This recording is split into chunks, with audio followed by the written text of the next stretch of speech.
back up.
Ladies and gentlemen, hello and welcome. We are back for what will be night number 2 of the VALORANT Oceania Tour, stage number 3 of the closed qualifiers number 1. My name is Mitch Conky-Concan, and alongside me is the better Mitch Pilipowski. How you doing, Mitch? I'm doing pretty good and really looking forward to a bunch of these games. You know, we've already had the opening best of ones in the bracket so far, so eager to see how this one breaks down. You know, this three stages deep and getting towards the end of the year now.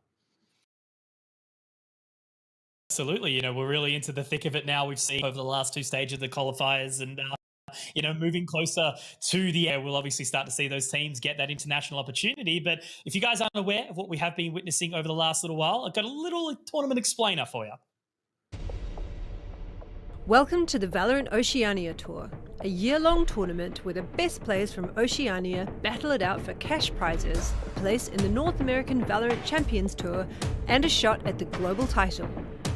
Players can compete in up to 3 stages consisting of open and closed qualifiers and regional finals, each with their own AUD $10,000 prize pool. By placing high enough, they'll accumulate enough championship points to be one of the top 8 teams fighting for a shot at the OCE Championship, where the prize pool doubles. These 2 top teams go on to the North American Last Chance Qualifier, with the winning team invited to the VALORANT Champions, where the world's greatest compete to be named 2021's Global Champions, winning an as yet undisclosed prize pool and true gaming glory. For more information, head to LetsPlay.Live /VOT. There you go, the gospel coming in. But yeah, man, look, it's a really exciting time. 3 lots of 10 grand, obviously, for all the teams to compete for. And then, really at the end of the day, trying to make their way over towards North America and play with the world's best, because that's what it looks like right now. NA on top, it does seem. But we've also got that prize pool, as I sort of mentioning. As I said, each leg of the competition has a shot at what you're seeing on the screen now. 4, 3, 2, 1 across the board. So a really, really good opportunity to run for. But that's not all.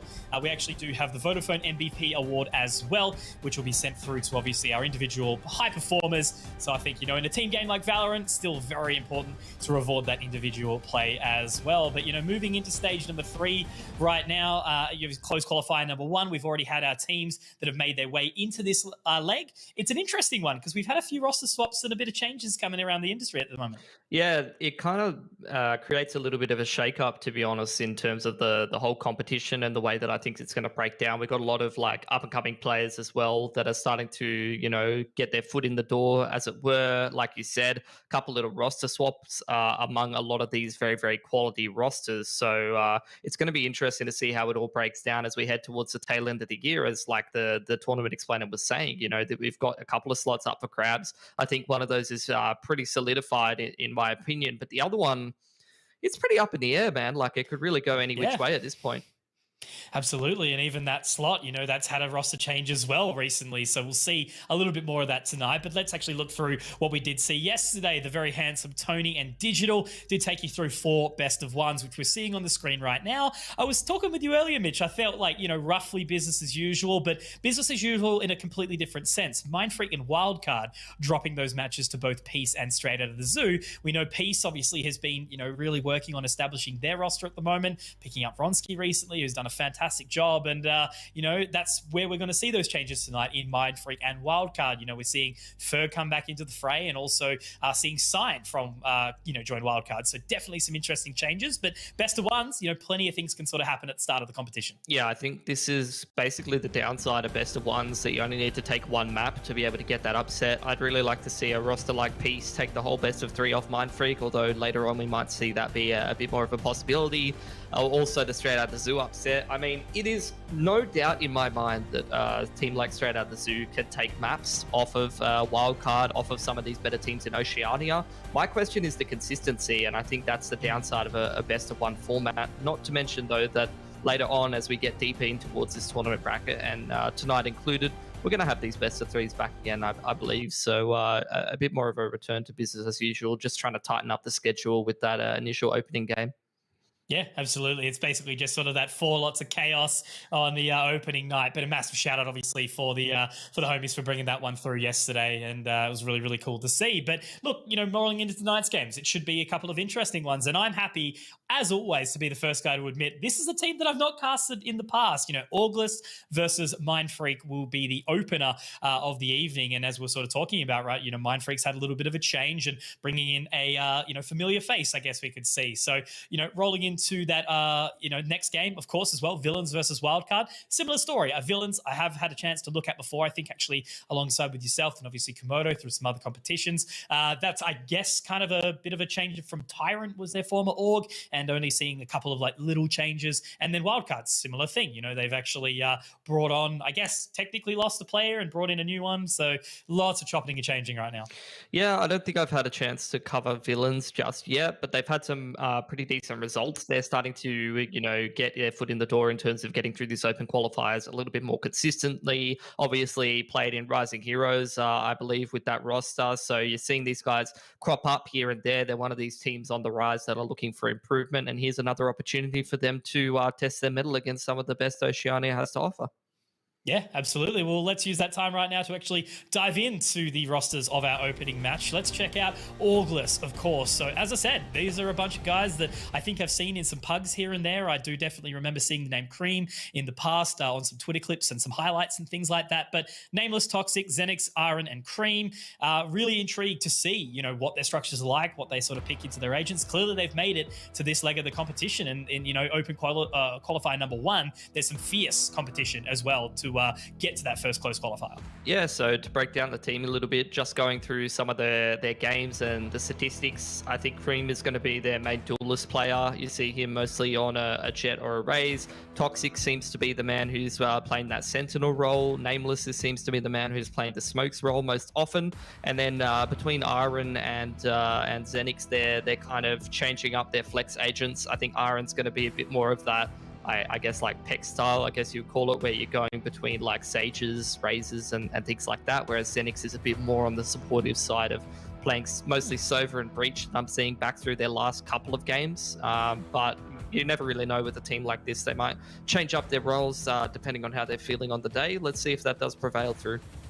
Yeah, absolutely. Game like Valorant as well. Maps also has a huge impact, which we'll be finding out later. But in the interim, let's check out Mindfreak. So again, as we mentioned, a familiar face coming back in. A man that has come in and out of retirement many a time. The bloke from Perth, that's Ferg.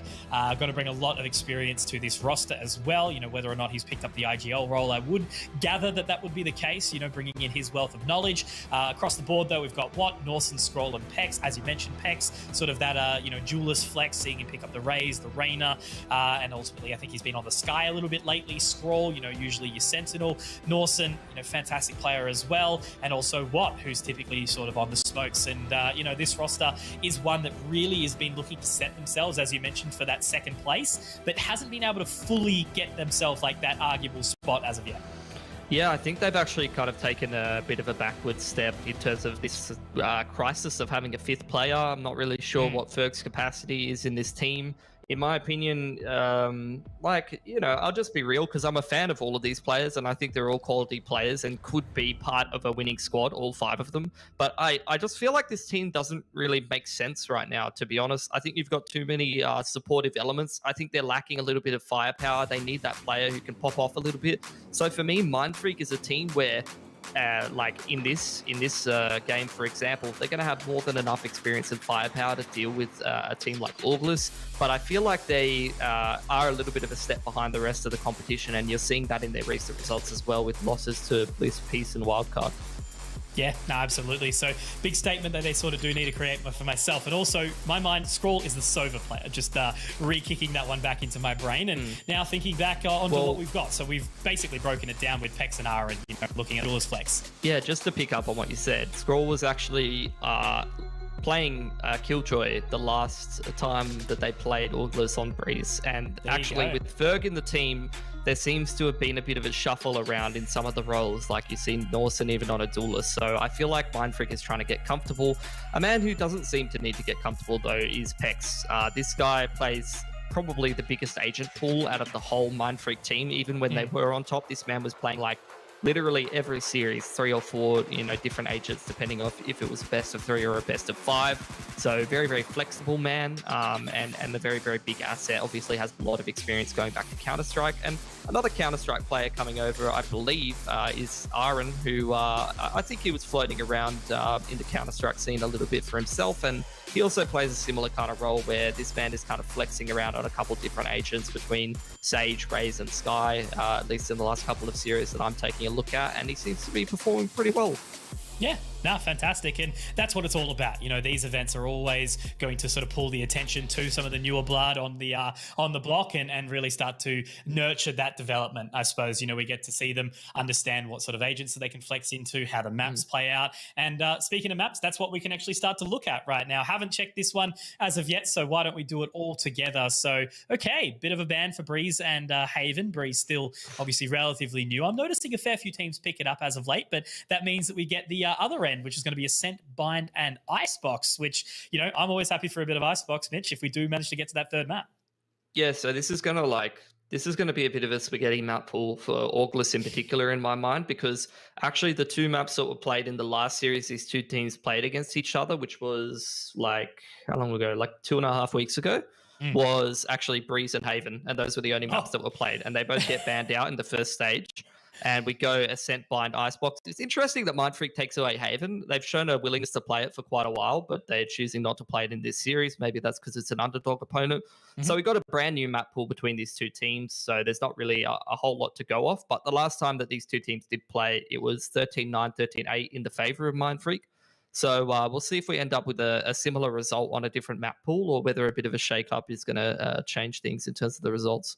Yeah, no, absolutely. Definitely, one to sort of roll along with. And as we mentioned, very new to see, into our eyes, and whether or not it's going to be, one of those things where, as I said, it really should be a position where we see Mindfreak take it out. It's up to them to show that they still mean business, that they've settled in with Ferg and everything like this, because if they do start to fall by the wayside, it maybe seems like they would really need a bit of a more sincere change as opposed to just sort of one for one. We've seen them cycle through, obviously, after losing Lakers, and then moving to Calth, who's obviously now over at Nebula, I believe, and then bringing back in Ferg out of retirement. So really on to them now to make a statement. But for Villains, it's kind of free reign, right? It's like they've done well to get to this stage of the competition. And Auglis and Villains for later on. Auglis, it's just like, let's go. Let's have a crack. Let's see, how we're all feeling, and just try our best to fight tonight.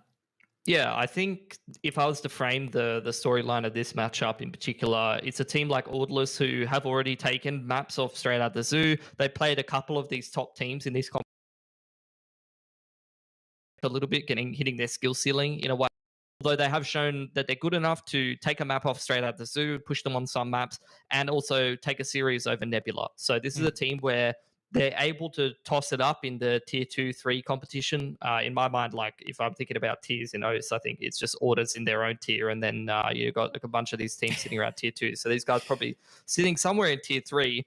They need to try to punch up a little bit. Whereas for Mindfreak, these guys, basically it's a question of how far can they fall, because they're kind of losing to all of their peers. They're kind of sitting now, in my mind, at the bottom of this tier 2 sort of tier list, Pilski's theoretical tier list. And if they lose to these guys, then that's like the alarm bells going off in my mind. Need to get some sort of highlight thing, Pilski's power plays or something along those lines. But yeah, no, I think it's correct sentiment to that. Order, what have they done recently? Just trying to bring in even more firepower in the form of Maple. I'm actually looking forward to seeing how they fare out. I know that they had quite a dominant victory yesterday, and seeing what they're going to be pulling forward in the later stages of that, because that's close qualifier number 1, right? That's where it is a really important stage where the teams are going to come in swinging, make sure they get their way into that main event for the end of stage 3, and Order so far ahead of the curve, in regards to the points. They're basically already a shoe into the OCE Championships, and it is really seeing who is going to feel it out after that. And, seeing a team like Peace coming out of, the woodwork now, especially after bringing in Ronsky, it's like, okay, maybe these Mindfreak, Wildcard, etc., Bliss have got a bit more competition. So that's really cool, I think. But yeah, again, when other teams in that other tier are snapping at the heels of Mindfreak, it's, all right, guys, how are you feeling? Let's see if we need to make a change or just start to, prove the naysayers. So that's what I'm looking forward tonight, as we do now look to dive into Ascent. And Mitch, it should be a bit of a fun evening, I reckon. I'm interested, because I think this is going to be a bit of a case study for Mindfreak on how to defeat an underdog. You've got so many experienced players on this roster, and I'm eager to see how they approach a game like this. So you do have these Auglis blokes on the defense side of Ascent, which is this first map in the series. Very, very slow 2-1-2 kind of setup here for Mindfreak, just probing both the extremities, looking to perhaps go for some orb control. Whereas Auglis, pretty passive setup from these lads. As you're sort of mentioning as well, on the back of it, does look like we've got, the double up of the duelists as well. So, we are moving into that more territory, I suppose, at this point in time, given that the only seeing the one for Auglis. You're mentioning sort of, at this point in time, Mindfreak not really sure if they want to even play a duelist, let alone 2. So that's an interesting one that I've picked up so far. Yeah, I mean, we've seen Ferg flex on the Rays in the past, so I'm not super surprised to see that come out there. And Pex obviously does love his Rainer on this map, does kind of go between that and the Phoenix. Do have this B push coming out here for Mindfreak, but it is going to be running into a crossfire here, Mitch, so let's see how they go with it. Okay, there we go. Opening pick from Cream. Make that 2. Looking nice. Last man standing now will be Watt inside main. So yeah, really Mindfreak have just sort of walked straight into the crosshairs for a little bit of a time here. Spike will look to be picked up, but Cream will close it out. So a nice and clean round there for Auglis. Relatively unscathed, and a pretty solid start here with the Ghosts over towards that B side. Yeah, love to see it. Love to see the underdog team getting the pistol going nice and early on. It can be one of those things where you lose the pistols convincingly, or you lose the first couple of gun rounds, perhaps. I think it can kind of affect a little bit at the end of the day. It can kind of get to your head. So as long as you're starting off very, very nicely on your own map pick, then, or rather the opponent's map pick, then you're going to be having a little bit better of a time, I think, just rolling with the momentum. Looking to grab that orb nice and early. Cream sitting towards the cubby. Still pretty convinced to sit back for the time being. Don't blame them. And it's okay. Ferg's on the raise. Very nice. I do remember seeing him pick that one up nice and early on the line. Norson has found an opener, and this is actually a pretty good response so far. Xenix will be able to take 1 and 2. And now the spike dropped in the lane. What? All on his lonesome, and should be going down pretty shortly here. If he can find one, that's great, but Nameless is going to take him down. So August have had a pretty solid start as it is. Yeah, I mean, 2 guns taken away from them is going to be go into their first buy round economy. Already see Mind Freak. They're playing a little bit on the slower side. You know, these guys just want to play a bit defaulty, take their time moving through the map. Haven't seen a gun round out of them just yet. But it's good to see August already looking like they have the chops to keep this one competitive. They're just going for their bonus here. Taking their time. Just making sure that they don't throw the economy in the bin. The battle of the economy game. Looking to get their way out tiles. Drone over the top. Just have a little bit of a spot. Nothing really. Does get Xenic information. Obviously just looking to play around this bonus. Still prodding over towards B. And Ferg's actually picked up the pace here quite nicely. Only leaving one member actually towards CT. So they should be able to get this side for free. Pex dropping down Xenix and now leaving it just onto the Killjoy inside CT. So good opener for Mind Freak to start us off. Yeah, just probing, realizing it's a bit of a retake setup, so they're happy to just filtrate into that big site, take their time, clear out all of the angles, and now you're looking for August trying to take some market control and get this retake rolling here. Yeah, good due diligence, clearing out the boat shed, and whether or not, you know, August try to force their way at this, likely we'll see them pop out in just a second. The guiding light available from the sky. Peck's going to be careful here. Not going to be used just yet. The dash straight into the boat shed, though, should be able to lock it down. There we go. Nicely done from Pex, and I think he actually didn't even mean to get that kill. Will they give him the ace? Not quite. It's going to be Kaseki to actually close him. Norson for the final one of the round, but pretty good round from Pex there. A little bit shaky on the aim. At least he was able to connect with the shots, and the 4K does bring Mind Freak to their first here on the attacking side of Ascent. Yeah, not sure if August is not using Toxic or whether Kiseki is the same person, but did get that confirmed. So we did see Kiseki. Okay, so playing the same role anyway, playing that Sentinel role, but obviously not ideal to be playing with a different roster all of the time. Either way, just the one gun taken off of Mind Freak, you can see that's done wonders for their economy. And they're going to start to move towards this A side of the map, where the Killjoy's actually shifted over from the B side of the map, but that has been spotted out by the drone from Scroll, so he's well aware that that is a possibility. All picked up by Norson, who's going to chuck down the lockdown, and already you're seeing Ferg starting to spray some of those mines. Really heads up stuff, just getting rid of some of that Sentinel utility. You can see Cream trying to look for a pick as they head into the site, but no real luck doing that, so bomb will go down as the lockdown finishes. No detainees, just happy to leave Norson spotting towards top mid. Might get the information on a Xenix, good bit of timing, but actually does slip his by the wayside. So now Pex going to do some damage through the heaven position. Scroll taken down by Cream. This is a good start. The gravity well will keep him at bay for a little while longer, but now looking for that second head. We'll be able to spot down Pex. One more below heaven. Oh. That's the third. Cream looking real good here so far, Mitch. What? All the way back inside A main. Norson will be able to rotate over. Now they're onto the defuse as well. It's actually Cream. He's going to be able to get that to half, but straight back onto it. They're a little too far back, and yeah, Mind Freak have just sort of left that up, and well done from Cream to re-entry back in for his team. Yeah, I'm kind of already, I don't know if you're feeling the same way, Mitch, but I'm kind of getting the sense that August is looking quite sharp at the moment. You know, they're looking like their mechanics are looking a little better than Mind Freak, which is already a bit of a worrying trend. You know, Cream in particular, having a great start to this map, and he has kind of been the standout for August. Aren's been like a little bit more up and down. Cream's been quite consistent with his performance across the series that we've seen so far in these open qualifiers. Kaseki, you know, doing a good job just swapping up his positions, changing from an A setup into a lane setup on that Killjoy, always keeping Mind Freak guessing about where the Sentinel's playing. And Mind Freak again, similar kind of approach, just walking towards one of these sites together. Yeah, no, Cream, a player. Obviously, you know, us Aussies love our highlights. Player that I've sort of been seeing around the Twitter sphere. Some cool MM dashes around on that jet. He's been able to do it in official so far as well. Nice previous round, but getting onto that site, free real estate. Only just leaving that CT sort of retake approach. They were unsuccessful previous time they had this, but it was just the bonus. So they're a little bit more equipped to get back into the side here, Mitch. Yeah, not too much utility to be able to do it in terms of the ultimates, so they're going to have to start forcing their way through boat shed. Scroll still contesting, but you got the wraparound from Norson in towards middle. He is being looked for. Cream already really good on the entries. He's going to try and dash into the side here and imagine. Does get caught off, able to use the tailwind to get out, however, but Ferg and Norson picking up a couple, and now the ultimate, the showstopper, will go out, doesn't connect, but it's not going to matter, because Norson on that Killjoy, Mr. Consistent, as I do like to call him, picks up a second round here for Mindfreak, so taking advantage of that post-plant sort of retake position that August is setting up on the back of the Killjoy from Kiseki, not really paying off for them towards that site, and, you know, Mindfreak, if they look to take advantage of that, they might have to, you know, switch something up to try and deny it.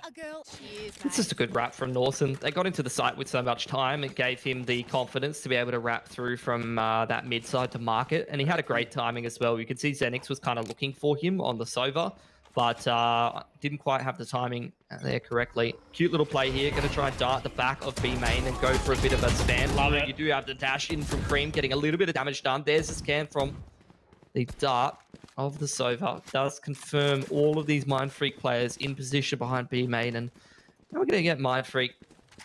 Very experienced team, going to slow down the action, well aware that, you know, B main has been contested. They can go back, look for some map control, going to start working in pairs, holding for further aggression, and just try to find some players that are kind of straggling off. You can see a couple of them from August who have taken map control in middle after knowing that all of those Mindfreak players were towards B. But Mindfreak looking to try to isolate those players, pick them off, and keep the rotations honest here. And Aaron's tried to gather the info, but as you mentioned, you know, now they've sort of tried to bait it in, but Scroll caught with his pants down there. Great shot from Zenix with the Sheriff. He will be able to split sort of that play up again. So the Killjoy utility for August still down towards B.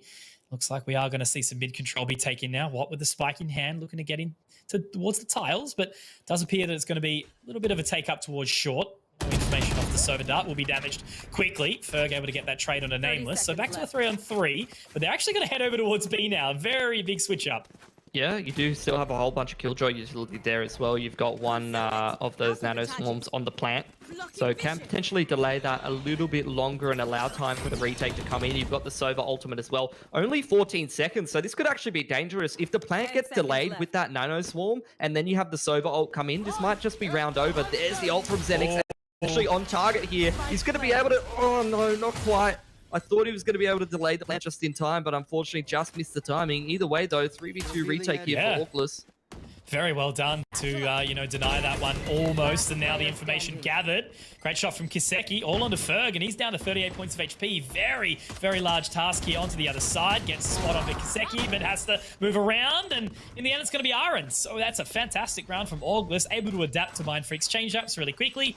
But yeah, you know, the king there, the ultimate, and to take down old mate Watt just after he gets the spike planted. And August walk away with the fourth.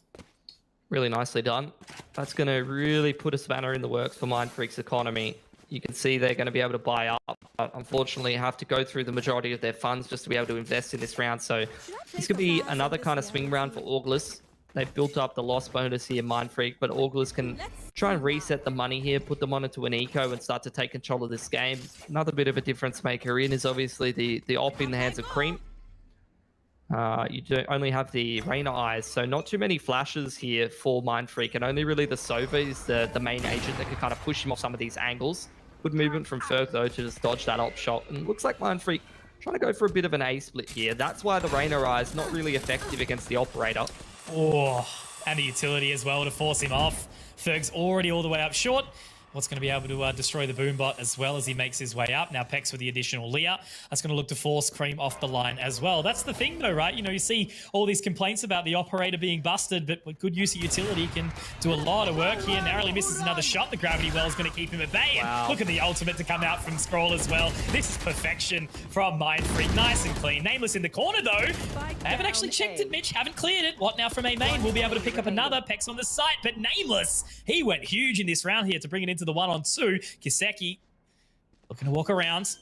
Spike will get planted. He's got a lot of work to do here. We'll be able to find one. And this 1 versus 1. Can he do the damage? No, not quite. Mindfreak, they did everything right, but then overlooked a little thing that almost allowed August to bring it completely a 180.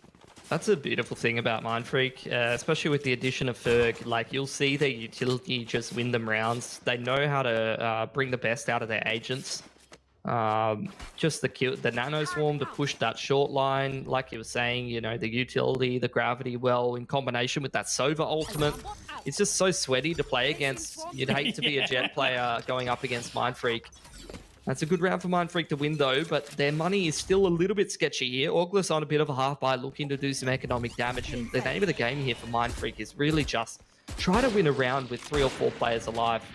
Yeah, definitely a battle against that money game for the time being. Nameless looks looking to spot his way out. Aaron so gathers the information inside main. Haven't really seen a whole lot from him on this guy as of yet, but you know, continuing to use the guided light for the old blinded call. Gather that info as best as possible. Mindfreak's orb best Aussie control has accent been ever. so good, like this whole game. They've been contesting B and A main control and just farming free orbs this whole game. It's an interesting approach to Ascent. You know, you can run those mid-control setups, but the orbs both very attainable for the attacking side, which kind of incentivizes you to go towards the extremities rather than always just going for mid-control. Norson trying to minimize the risk here by dropping the lockdown in towards B main, even in the anti-half buy here. Don't want to be losing too many of these players, but that's a great shot from Nameless to start it off.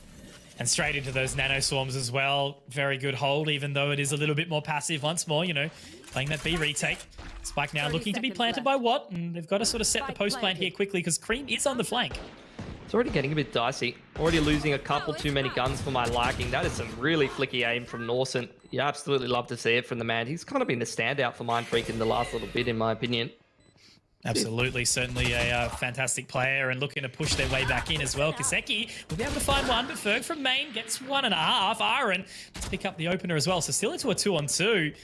Retake that site now, only with the Marshall. Does pick up the Spectre. A lot of work to be done by Watt here as he sits inside that main position, and now as he's taken down, Norson has to try close it.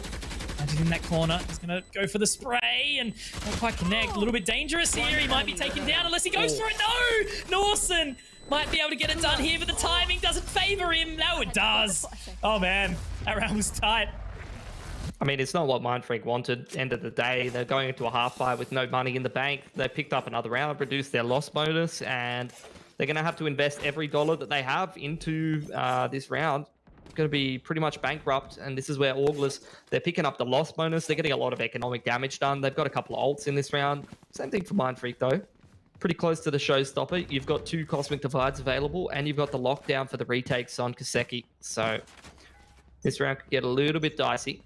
And again, 1-4 from Mindfreak, looking for this A main control, looking to keep things relatively simple.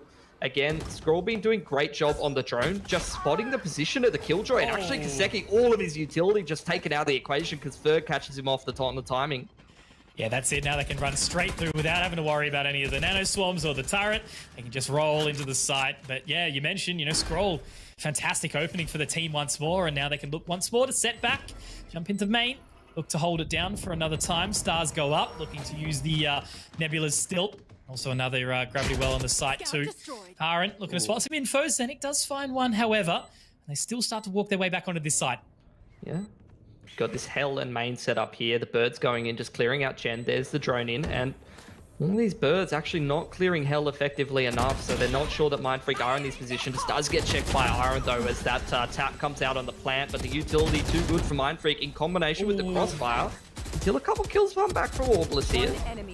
2 versus 2. Watt does manage to find it, and so will Skrull. So they close it out. It's a much more open plant. This round puts it in a really good spot. And will they live? Oh, no, unfortunately. And yeah, that's it. Now look at the money once more, Mitch. It's just rough. But I guess at least this time around, they're not really contesting into much more than maybe just the Sheriffs, unless Aaron still considers this Phantom buy. Yeah, and I think at the end of the day, like, you're getting to the point as Mindfreak where you've already got 5 rounds on attack. You're feeling pretty happy with yourselves. They are still on the point of economic reset, but when you're getting towards the tail end of the half, it's not as concerning, really. You know, see if they can close this halfway out convincingly, though. They definitely don't want to get themselves upset. Securing this round, though, with 2 left in the half, we'll be pretty happy with that. Little spam to the other side of the Nebula. This time Mindfreak will wait for the most part to get out onto the other side of Nano Swarm. Site now controlled. Once again, still doing their due diligence, clearing out what necessary. Well, we'll be able to get that spike down, but look, even despite the lesser bite, still a 5 versus 5 retake, as the Aldrones will spot each other. A little bit of further info now, but setting into that post plant inside the main. Still do have both of the Cosmic Divides. There's the dash in from Cream. Similar to the last round, you got a bit of a crossfire between main as well as the site, but it's all going up Mind Freak. 4 kills in a row from them, and they're going to survive with 5 alive. Forget about the economic woes that they were having previously. They're going to be totally fine heading through the next couple of rounds. It's only 2 left in the half, so Auglis looking to try to win them back-to-back if they don't want to have to forego some utility or maybe go down to light armor next round. And they've got a pretty good ult economy to do it. You got the cabbages, you got the lockdown, and you still got that Cosmic Divide. Both of those ults being held for quite a while here. Definitely need to get some use out of those before the end of the half here for Auglis. You also do have the Hunter's Fury is one off. So we'll see how it does boil down. I think it's been pretty safe to say they've had some good signs so far. You know, it's been, you know, not underwhelming, I guess, for Auglis, and Mind Freak's really just their experience kind of showing it. You know, they've not been overwhelmed by any of these duelists or anything like that, and it's just been some good moments from some members of Auglis. A spray to the other side of the nebula. Pex will be able to get away with murder there a little bit. Does some good damage, but going low into the Nano Swarm. Spike planted, however, and again, it's another 5-on-5 retake. Yeah, nice open plant for Mind Freak. They can play that from so many positions. The Cabbage does reveal Nawson's position. In the meanwhile, Hunter's Fury does take out Pex, so the man advantage is starting to go the way of Auglis, and I'm pretty sure that Nawson going to be caught off guard here. Forget about it, actually. The man never really caught off guard. Nice little train in from Nameless, and there's the retake lockdown coming in, as well as the double Cosmic Divide for either of these players. Let's see if Auglis can get this defuse off. Hopefully that Recon Bolt does get some information. Guiding Light through. Now they need to force their hand. Nameless will be able to lock that one down, and I don't think they're actually going to be able to take him off the spike here, Mitch. Very, very clean from Auglis. Well done with the Cosmic Divide, and making it much, much easier for themselves for living on too. So that should put Mind Freak... yeah, look, they've got enough. They've got enough, actually. Rebuy in from Auglis as well. So it will be a do or die moment, I guess, to see whether or not Mind Freak can actually lead out this half. A little bit more so, I guess, a defensive-sided map to a degree, still a sense. So Mind Freak got to be happy with 6. Regardless, though, I certainly think that they could have had a little more, I suppose. But Auglis, you know, these some of these retakes have been really nice. That's what I mentioned. A couple of moments of real good brilliance from them, and only really being overpowered by Mind Freak's experience. I mean, it's 3 of the strongest retake ults in the game in combination with each other. The Cosmic Divide, as well as the Lockdown to clear out the site, and the Cabbages just show you exactly where everybody is. The Seekers for Aren't just being able to inform where all of the attacking players are playing in the post plant. You can make sure that you're clearing out the majority of the site, and then you just have the main angles that you don't want to deal with blocked off by the Cosmic Divide. It's really a recipe for success there. Wasn't actually the Hunter's Fury either used there by Xenix, which I think he just got a kill with the shock darts there. So nicely played from the man, and he will have access to the Hunter's Fury in this last round of the half. I was going to say as well, did you watch like Avatar: Last Airbender when you were growing up at all? Barely, like the tiniest bit. It won't work. I was going to say, the second you mentioned cabbages, I was like, there's one character who has a cabbage cart, but we'll move on from that one because clearly I'm still a child at the ripe old age of 28. But just a tech pause, guys, for the time being, and you know, we'll be getting back into the game as soon as we can, of course. But yeah, look, I guess we can sort of break down with what we've seen so far. You know, I think you've done really well to sort of explain, you know, the synergy and the utility usage that's been coming out from Mind Freak as much more of a, you know, carrying position, I suppose. But the interesting thing for me is Auglis has looked quite sharp, right? You know, they've looked all pretty switched on, but only really sort of being held back maybe by a little bit of inexperience. And as I said, it's cool to see a team like this that I haven't seen any before. They've clearly got a fair few fans in the chat too, which is awesome. Everyone's sort of, you know, supporting their way through. And I hope to see so far that we get to see some more of them, as, you know, this is quite a close half to start off on Ascent. Yeah, they're doing a good job. I think Auglis, a couple of sharp players. They're also doing pretty well playing off of each other, though. Their comp is really quite utility heavy, only having the Jet as a single duelist, obviously. So it's kind of like it is still current, like in the EU meta, like even just the last couple of games that I've been watching, where you have the Sky and the Astra that are still like quite popular, and then some maps you will run the Killjoy as well. So it's kind of like the last patch strength, but I think it's continuing into this patch in particular. Like Sky seeing a lot of popularity. I think I kind of feel like she's the strongest agent in the game right now with the changes to her flashes that are a little bit easier to throw.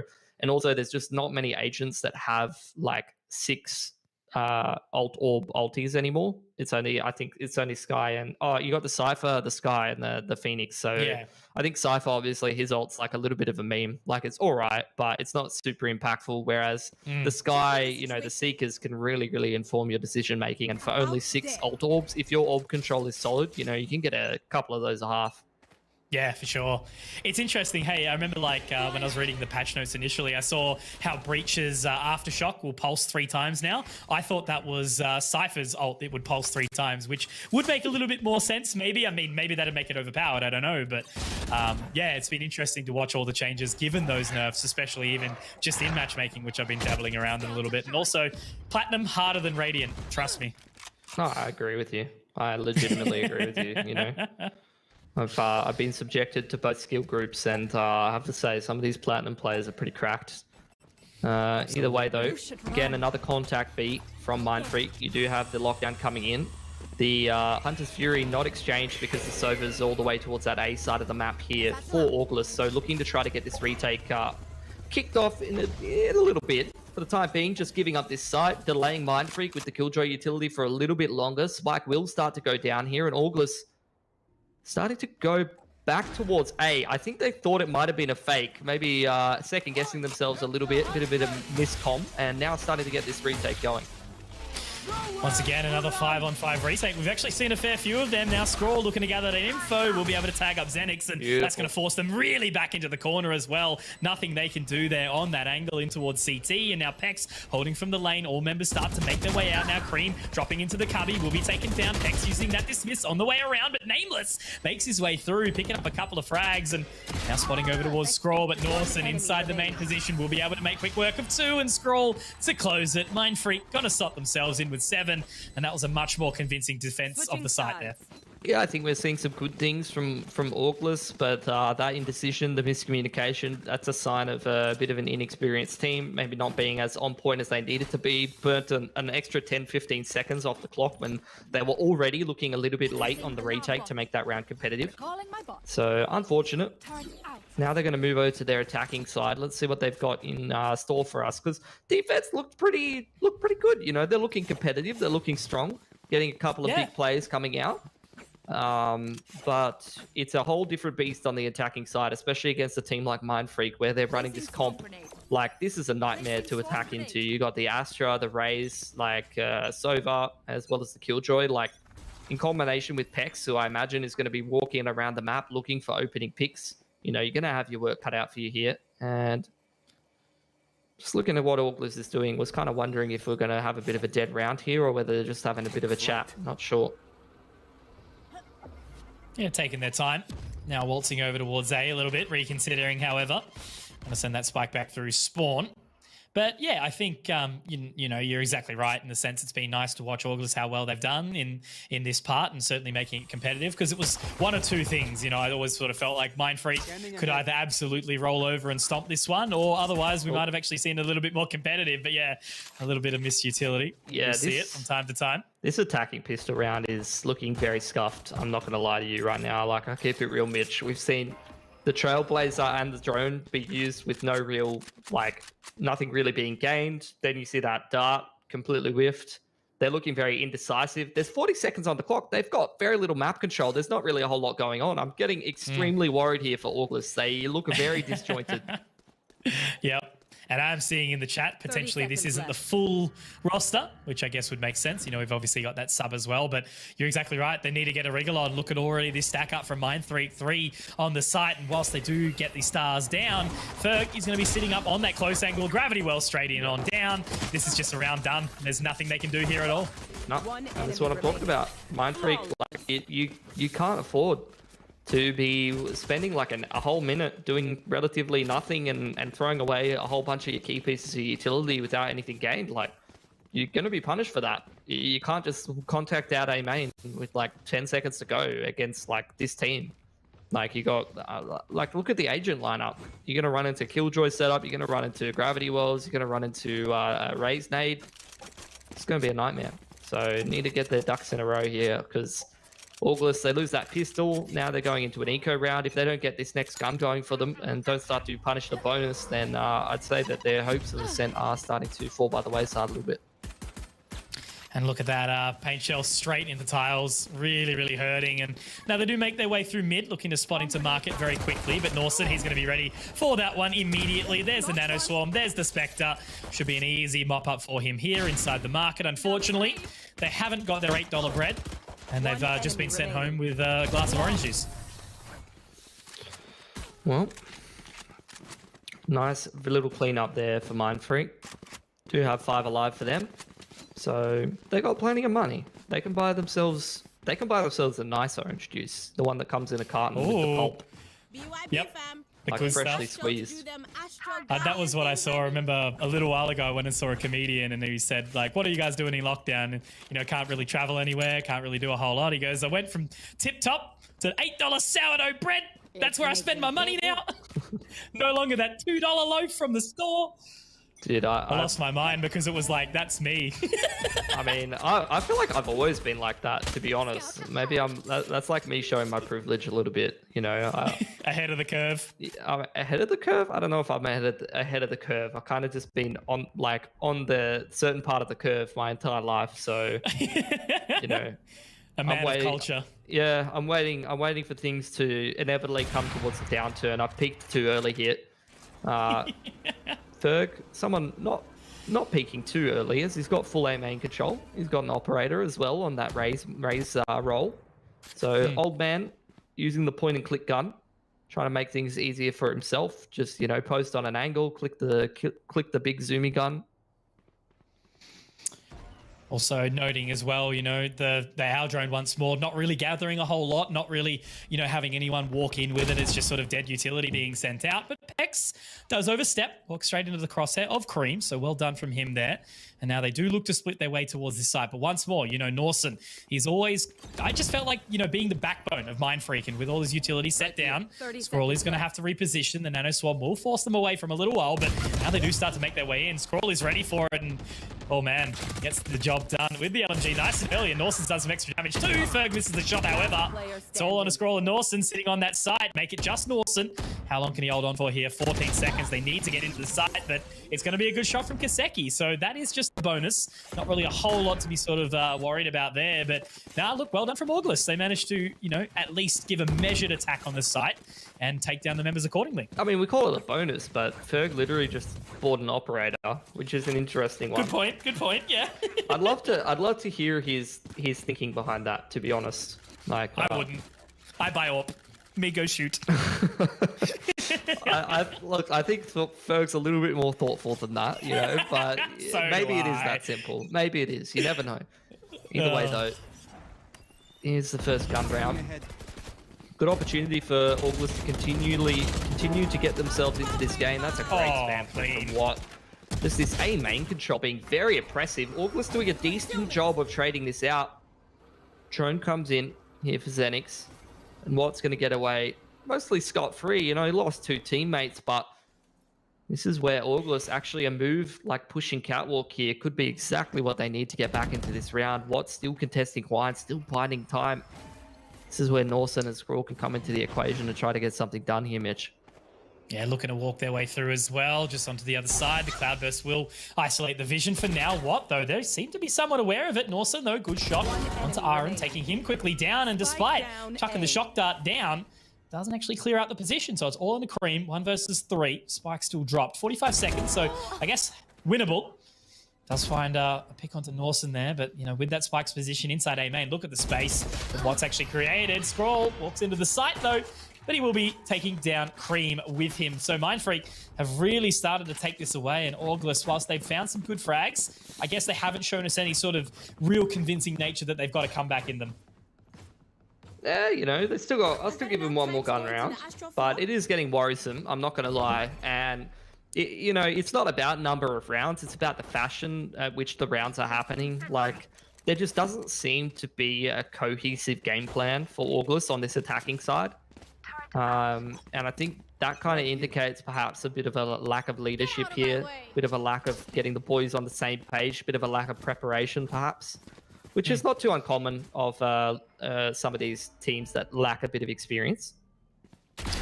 With this hold, should be easy pickings at this point in time. Oh no, never mind. Cream creating space, forcing his way, giving Ferg a little kiss he wasn't exactly ready for.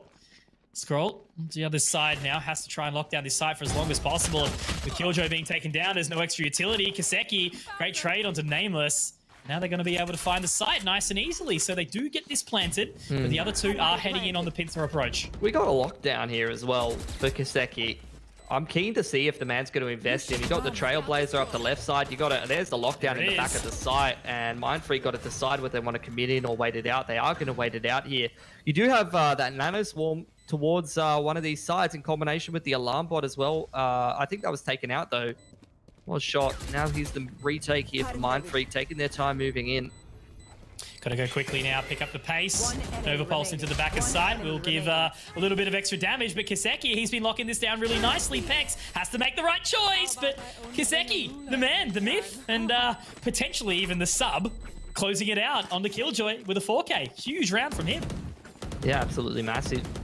That's going to reset Mindfreak's economy, and that's the round that Auglis needed to actually turn things around here. They're starting to make a bit of a run back into things, and maybe a little bit of an edge like that is exactly what they need to start getting the confidence rolling and getting the boys on the same page here again. For sure. Definitely the momentum that is needed. They are going to go for a bit of a gentle save.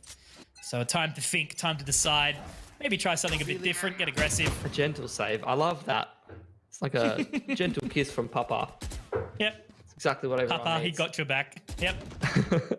A little love. Come here. Come here, son. Yeah, a bit of a handshake from Business Kong. Good job, mate. Don't give me a limp handshake, mate. I'll never do a deal with you. It's got to be firm. Firm? Yeah. Like painful firm, or what are we talking about here? No. So like if someone comes up to me and like squeezes my hand, I can tell they're like a beta male immediately. But if it's like a firm slap, you know, it's got to make that sound where the hands firmly connect, and it's like from that point on, it's like, all right, this is going to be a good client. Firm slap on the ass. That's what I always want. That's it. Yep. Well, the back of the footy boys. Well done, mate. Little cheeky slap. Bit of encouragement. It's pretty good anti-eco, actually. It's an encouraging sign for Auglis. Not losing too many of the guns. Hold on, though. The judge. Oh, that's a nice trade, though. Good trades. That was a bit of a scary situation. You're running into a judge and a sheriff close range. I've seen that go horribly, especially when it's a player that has Mindfreak starting their name with a judge in the corner. Yeah.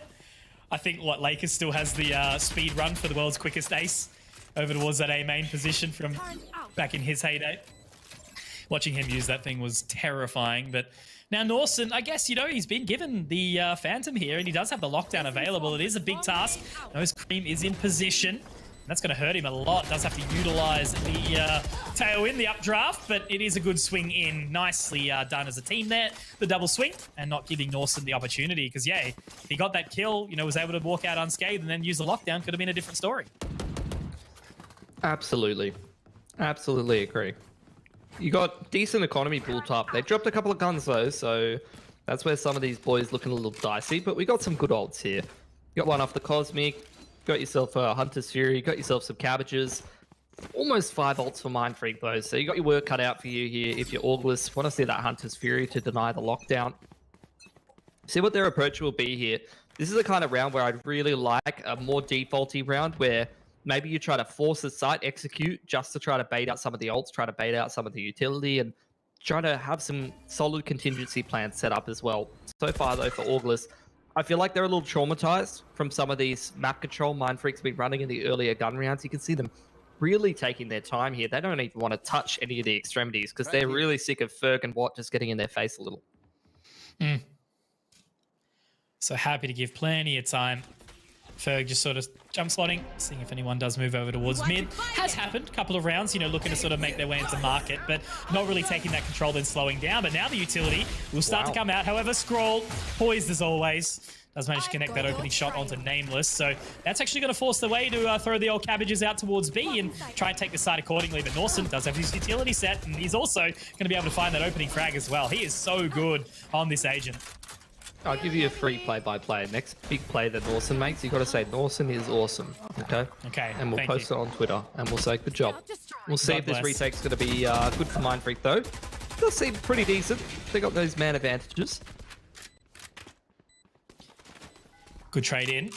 Going the way of Mindfreak, very much so, but we did see a big hold from Kaseki only a few rounds ago. Seeing inside the boat shed, Aaron has had a slow one, maybe a time for him to really open up. Recon Bolt does come out, gather some further information, but onto the other side of the lockdown, Kaseki, no, not quite able to line it up, and that's great use of the Cosmic Divide. Ferg, oh, Ferg, what's going on, buddy? A little bit blind, but oh no, he's got around the other side, Aaron, oh god.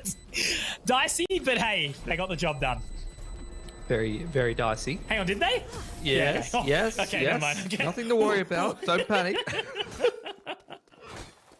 Oh man, just love the contrast of some of those like chaotic rounds to like that round where it was like perfect utility usage from Mindfreak.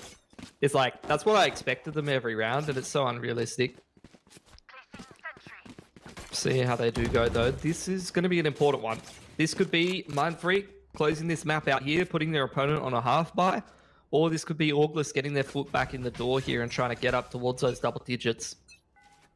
Really a must-win round for the boys here at August. Xenix, dart out from the man, has that Hunter's Fury available. Another swap up here from Mindfreak. Double catwalk setup. Ooh, span through the smoke from Pex. Could be ready. That's beautiful. Great dart. No frag, though. A little bit dicey. Yeah. But in the end, they fall away unscathed. So I guess not a loss. Yeah. I mean, they're going to be counting their lucky stars there. Drone all the way up mid here from Xenix. Well aware that there's no one playing in these positions. So going to get a little bit active. Going to have a little bit of a look around. And again, we're at a minute. We've got some good map control here. Contesting catwalk. We're up towards Arch. This is where you need that late round call to come in, and they're moving at a good timing here. 50 seconds, starting to shift towards this A side of the map. And Mindfreak, you can tell they've got really no idea what's going on, although they are leaning scroll towards B. He does drone through middle. So he's happy to just sit towards A here. Ready to pop now. Star in, Nebula down. Clear into that line. Peck's a big task, but at least he gets two. Not quite able to utilize the dismiss to head his way out, but now that lockdown will be held as well. What with a big task, but unfortunately does Cheeky have a whiff, so Nameless will be able to entry into that site now. 3 versus 3, and they're going to be ready to move on to the other side of the lockdown, but that overgrowth will give them a little bit of extra health. It's going to be a tough one for Mindfreak to get their way back in. Yeah, I mean, they're going to just chuck the lockdown though, and majority of these players playing on the site have to start filtering out of the site. The footsteps can surely be heard by Mindfreak. Scrawl's wondering, do I go for the peek here? But Norson's going to be the one to break the door. Look You at do that. have the beautiful nano swarm into the corner there that just kills Kaseki straight off the bat. That's just great utility usage from Norson. Hold on though. Oh, holding it down. Second fake, but he's given enough time. Aaron might have just won this, Mitch. Maybe not though. Scroll's got just enough time, but how greasy was that from Norson? I didn't even realize the lineup as well. So he sat inside short and thrown that the old nano swarm into wine, forcing him back with the lockdown. That's perfect. Yeah, we've seen that for a while on this map where the Killjoy, that's like a pretty standard position to chuck the lockdown down and in combination with the nano swarm into wine. Been a thing for a little while here. So good to see Norson just utilizing the utility of the Killjoy to its fullest. And this was the nightmare scenario for August. You're looking at a half buy here, foregoing some utility, foregoing a couple of these rifles. Got a couple light armors as well. Let's see what they can get done.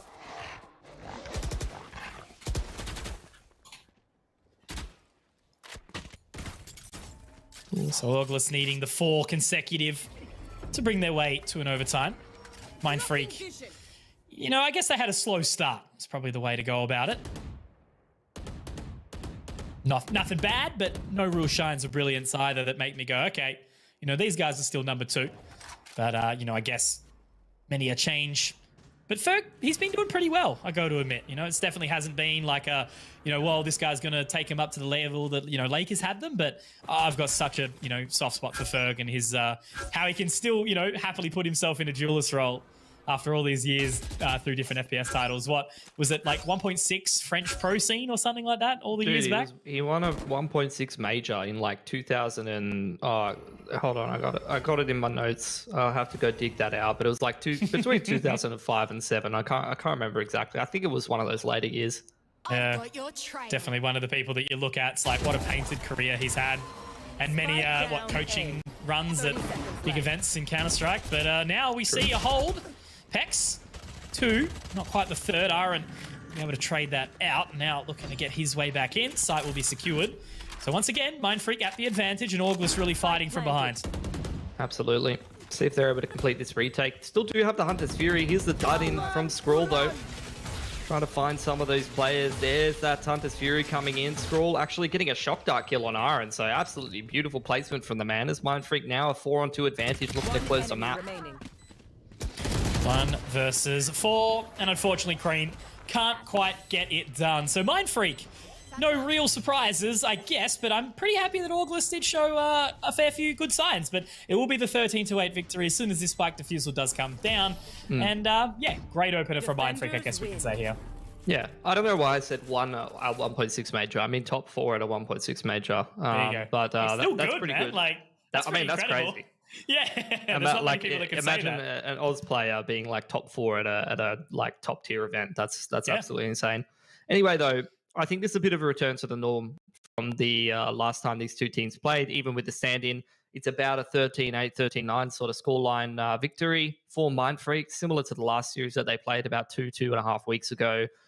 I think August, you know, it's a difficult situation playing with the stand-in or not playing with your full strength roster. It can be quite difficult. I think end of the day, though, there needs to be a little bit something more in the tank if these guys are going to keep this series competitive, because the flashes of brilliance aren't going to be good enough to win you a map against Mindfreak. Absolutely. We need to see consistency if these guys are going to be making it to that next stage. And in the interim, guys, we'll take a short break. We'll be moving back with map number 2, which will be Bind. Don't go anywhere.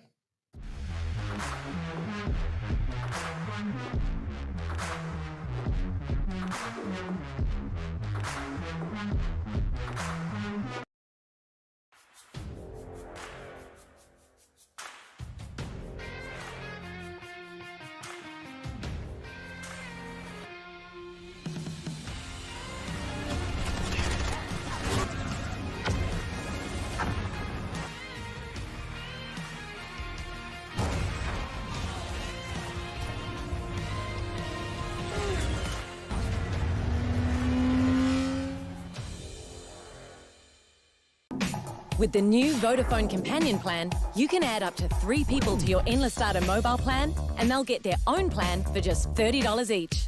Sign your crew up today at vodafone.co.nz. Go you!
Ladies and gentlemen, we are back and rolling with what will be map number 2 of day number 2. It's been a nice little start here. Mindfreak getting a nice little close there on Ascent 13-8. So starting off strong in this series. They found their way into the lower bracket. I guess we could say, somewhat expectedly, but still trying to feel out the new roster since the addition of Ferg.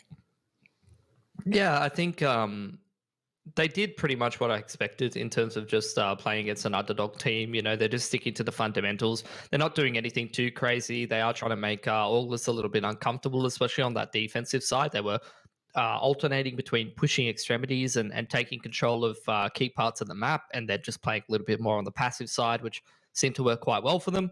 But there wasn't anything like outstanding there that made me say like wow or anything like that. For Mindfreak, I think it's a similar sort of story where I do expect them to beat a team like August like every day of the week. And like I said, if they're not doing that, then I'm getting a little bit worried.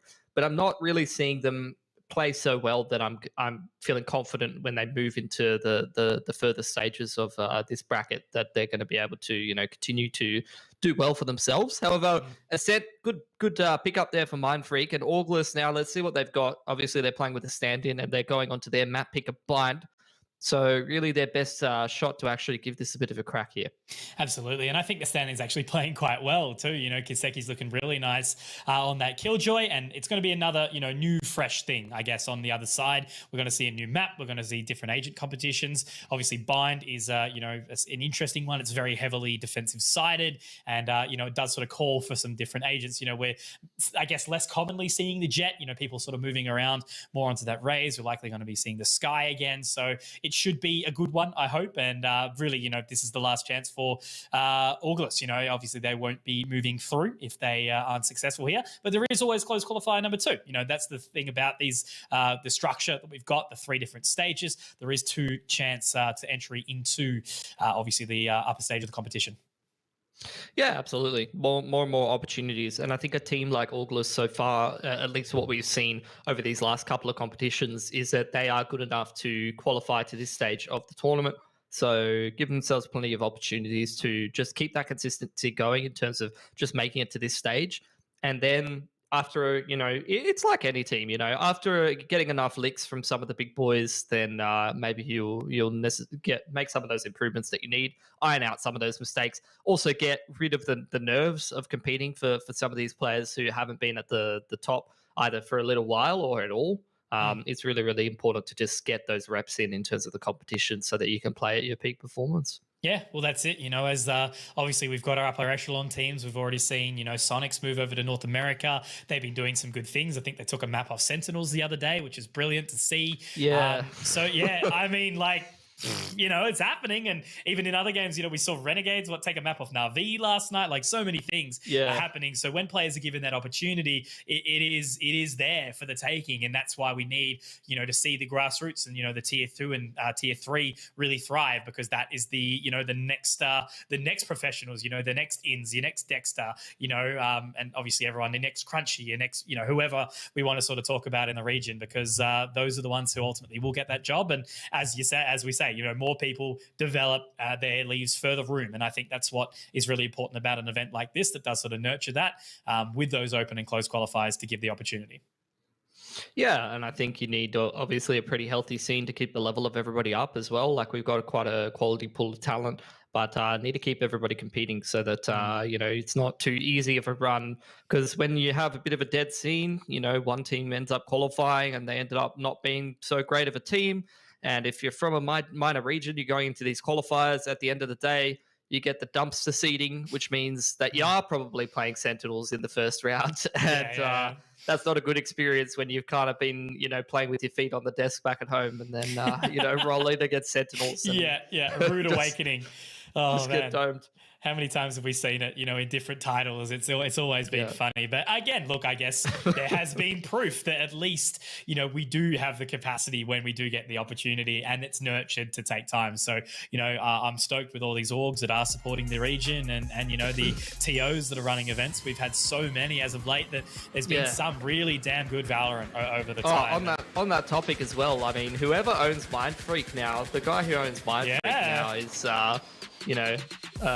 a bit of an awesome bloke. Yeah, pretty absolutely good guy. love to see him. Yeah.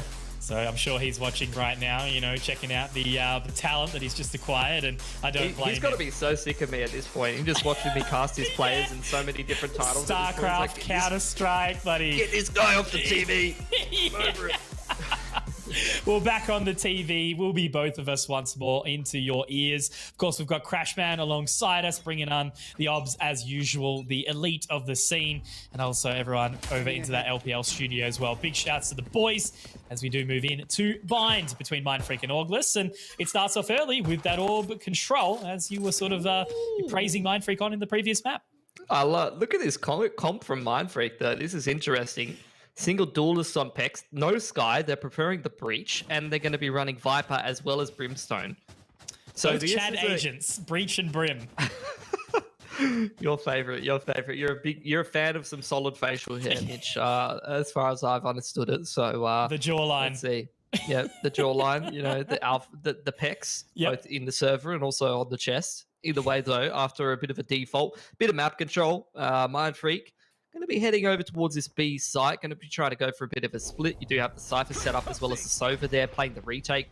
Looking for some picks through the smoke. And actually, the dart being used early. So that's going to minimize the opportunity for this Sova to spam some of these kills through the smoke from Zenix. And forget about it. He's not going to have an opportunity. He's just going to get domed through the smoke. Look how quickly they've done basically everything, right? Sure, 4 members of Auglis were over towards that A site, but how quickly they were able to take it and clear everything inside Hookah and just move in with full confidence. You know, there was no shying away in any way, shape, or form. Kiseki will look to gather some information, but now it's going to be trying to funnel their way out of the CT area, and they're looking so hesitant, Mitch. Yeah, starting to come through elbow. There's a nice little crossfire though. Hookah, elbow. You got Pex on the side. Man isn't even getting taken out of the equation. He's just going to start jump shotting people with the classic, and that's it. Mindfreak, they just shut Auglis out of that round. They never even had a chance, and not a good start to your map pick.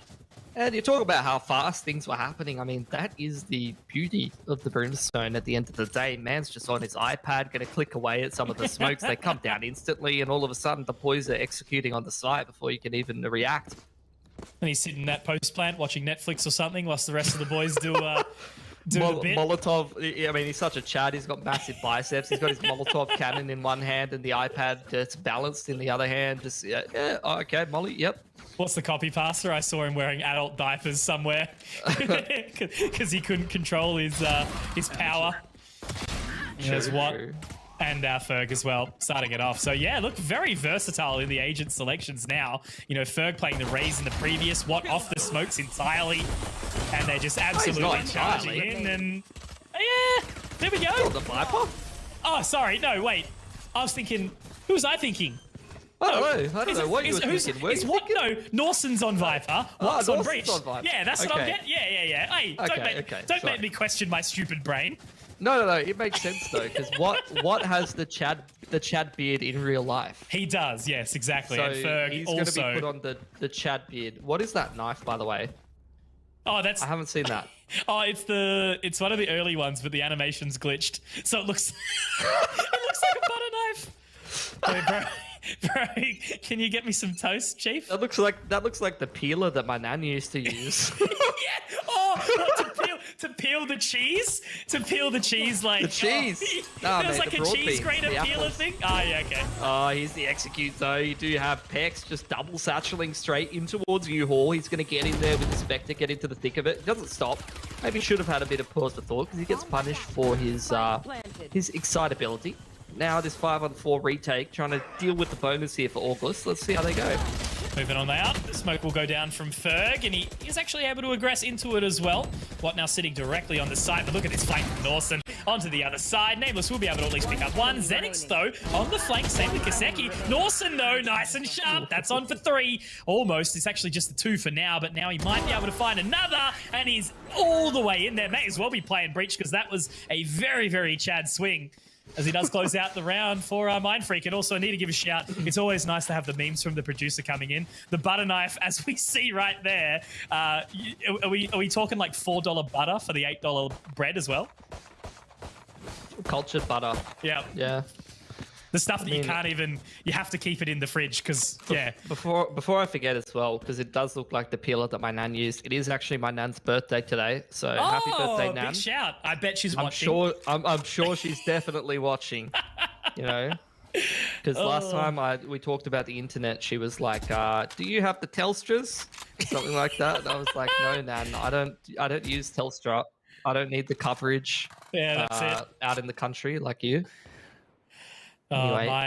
My nana and grandpa, they've just come back from Canberra seeing our cousins, and now they're in lockdown, and they struggle to deal with each other the best of times. So I called them the other day. I was like, "How you going?" "Oh, we haven't killed each other yet, so we're doing all right." Day 3 of 14. hasn't been a homicide, so yeah, that's it. Right. The house is tidy. Nice. Well, Mindfreak keeping things pretty tidy as well. It's a slow default, exactly how you'd want to see an anti-eco being run. And now at about 50 seconds, grouping up, hitting the site that's a little bit easier to navigate the anti-eco through. But this is a nice little crossfire for Auglis. We'll see if that Viper wall does come up and give him some problems here. Fault line going in. Gonna force Xenix off the line. Does actually tag him up as well. So now they should look to get a bit of a boogie on. 3 members to deny. Cream's actually going to be able to find that opening shot. The paint shells get good work. He does actually manage to reset them with that second frag, but unfortunately gets caught with his pants down, and he will be taken out. So Scrawl and the final member as well, Ferg, actually going to be able to get the orbital strike in as well. Xenix missing a couple of shots. The molly to go onto the other side, but now he chooses to settle and tries to get the sky smokes. But look at his flank from Kaseki. Oh, Ferg, he's able to get one through the box, but he's getting pinched here. Both of the players just walking up. Xenix, nice couple of sheriff shots from him, couple nice sheriff shots from Cream, and you can call it a round, you know? Thanks. You have Auglis winning their half buy, so that's really going to help out their economy. They're going to get that Sova rolling as well. They sacrificed. And nice little thrifty round. You did have a couple of ults being used by Mindfreak as well, so yeah, no Hellfire left over for Ferg. I actually can't look at that anymore. I can't look at that. It's so funny, bro. Oh, it's like, oh, you know, when you like rock up to a restaurant, there's like 3 different knives or something like that for all the different types you'll be using. You're it showing for. your privilege again. You're showing your sorry, privilege again, dude. Damn it! I just can't stop. What are you, knives? They don't have knives at Macca's. What are you talking about? I just eat with my hands, even in those restaurants. I am caveman. Ooga booga. Assert dominance. All right. Well, that's what Mindfreak are doing right now. Actually, a 4-1 setup. Lawson. He's being the little goblin on the other side of the map, while the rest of the boys just straight into hookah, no care in the world. Just contesting that map control, getting themselves rolling. Jones straight through long. Ooh, that's a beautiful little read from Xenix, but oh, that's a nice adjustment actually. Finding Scrawl going back there. In the meanwhile, Mindfreak getting themselves onto the site, trying to get this post plant rolling, and Norson, being a cheeky man as he always is, he's deep on the flank here, and he's going to catch Cream as well. Yeah, very well done from Norson, and now with that spike being planted, can drop another Sky Smoke. Guiding Light does come out, gathers a bit of information. Some good damage has been dealt as well, but that is going to be the Rolling Thunder to head on out. Now what? We'll be able to line him up. Very clean on that spray transfer. All left on to Kaseki. A little bit shaky from Ferg, but he will be able to close it. And now that's another round for Mindfreak. So I guess they're sort of showing to Auglis, you know, we're only going to let you have one, and then we're going to shut you out straight away into the next. That's a bit rude. Let's see if that does end up happening, though. These half buys have been scary for Auglis, so let's see if they're going to get work done with them. Almost a little better on the sheriffs and the guardians and stuff than they are on the rifles at this point. See if that does end up continuing. I think he saw one off the cabbages as well for old mate Aaron, so maybe they'll be able to pull that forward shortly. But yeah, this time trying to take extra showers control, and happy to also let the Sova walk down long, so that's much more information that's gathered, and they can happily leave 4 here on the 8. So many players rolling up short here. It's a little one-dimensional for Mindfreak, but they just want to group up. They don't want to deal with any of these, you know, cheeky players in positions, get caught off guard. They just want that trade potential. So far, so good. They're dealing with a lot of these players that are swinging, and they're going to clean it up. A couple of players getting a little bit on the low side, but at the end of the day, doesn't really matter. You get all that HP back next round, and keeping your gun is the main thing. Talking about ults, though. Not many invested there from Auglis. They're going to hold on to those into the next round. So That is a scary looking alt economy from those lads. Same thing for Mindfreak though. Ferg actually multi-fragging up a Storm almost has another Hellfire available. It feels like only a couple of rounds ago where the man was utilizing that on the U-Haul position. Yeah, no, look, I just have always had an appreciation for Ferg in the server, you know, like losing players like that, it just kind of feels, it like hurts, you know, like someone who's been such a strong part of the scene for so long. But regardless, you know, he's going to be bringing in some good things for the side of Mindfreak. Definitely, you know, whilst they do have their own experience, it can never hurt to have more. Looking to take control of Hookah once more. Already have established it quite strongly, but August with 3 members locked down and the double up towards long here as well, just outside the octagon. Cream up high, Aaron looking to swing in low, but this is going to be quite hard to overwhelm for Mindfreak. We'll see. Just comes down to whether these positions are checked. If there's the drone in, then they're going to be in a world of hurt, because this is kind of a setup that you're relying on the initial contact being taken. Never mind, that's actually a bit of a interesting pathing from Pex. Just blows himself up in the air. Essentially, is just a sitting duck there, and Aftershock actually kills Aaron pretty much for free. In the meanwhile, though, TP's coming out. They're going to start to readjust, but Nameless in the corner has the world on his shoulders. A bit of support from the Cypher, though, of Kaseki, who trucks the cage up for him.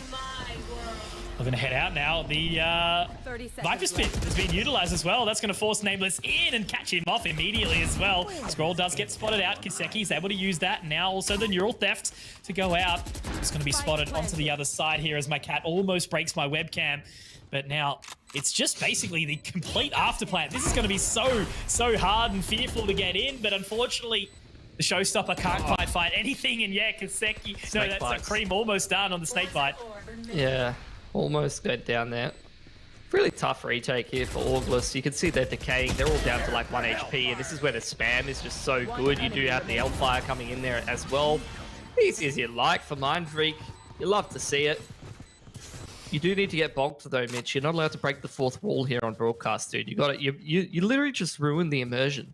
I'm actually so mad at you right now. I was getting into that round, and then you transported me out of it. I've been casting so much lately that I've just started now casting my real life. What's like kind of happening in the process you need as well. A new challenge. We need you to cast 2 games at once, mate. Well, I mean, I come from like a card game background and like a bit of WoW Arena and stuff like that. We need you to multi-box Valorant casts at this point, you know? Yeah. When one game is not enough to stimulate the brain. That's it. We'll just play both, sort of in between the mid-round, like a team fight tactics in between rounds. But Peck's moving on in.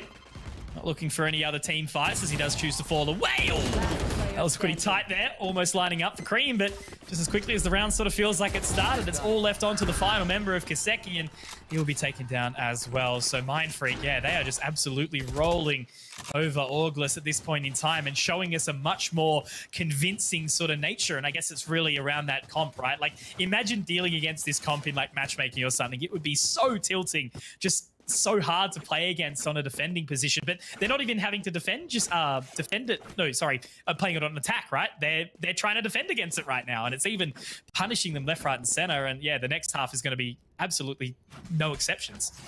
Yeah, I mean, the way I would describe Mindfreak's style is like both teams sweating. Mindfreak are sweating in terms of like the comp that they're running, and the other team's sweating for having to play against it. Oh, that's a nice start though. That sets up Ferg for success. Entry Brimstone. It's an interesting one. I think we're getting to the point for Mindfreak where they just don't care about things that make sense. They are kind of dominating August, and they're trying to continue that trend going forward. But some of these August players starting to step up a little bit, starting to win a couple of duels. Norson up against the world here though. 1-on-3.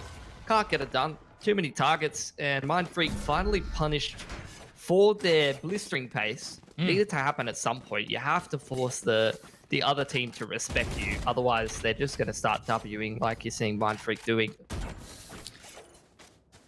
Beautiful. But yeah, a couple of whiffs.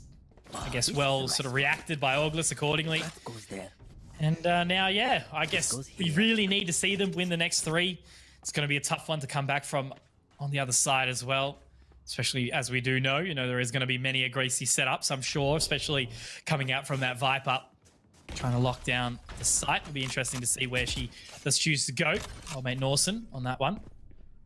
But now looking to clear into Hookah once more. Checking the spots. Yeah, it's like the entry Brimstone. Yeah. From Ferg. The head is like constantly taking first contact. And it kind of makes me cringe a little bit that like you could potentially lose all of your smokes in one foul swoop. Now straight on in.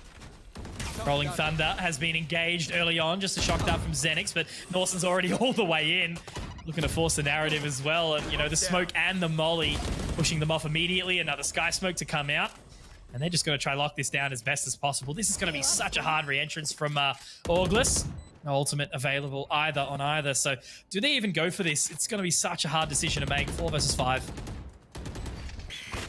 They're looking to go for it. There is the guiding light out. They're going to force their way out of CT. And there actually isn't much of a crossfire here. Mindfreak very much playing for a bit more of a delayed retake. Pex is getting so much work done for the flank. And I'd say that's going to be the nail in the coffin as you start to see Mindfreak peeking out Octagon, peeking out Hookah, peeking out everywhere. Too many angles for Auglis to deal with. And we end up at an 8-2 scoreline. I think Auglis very much running out of time here on Bind.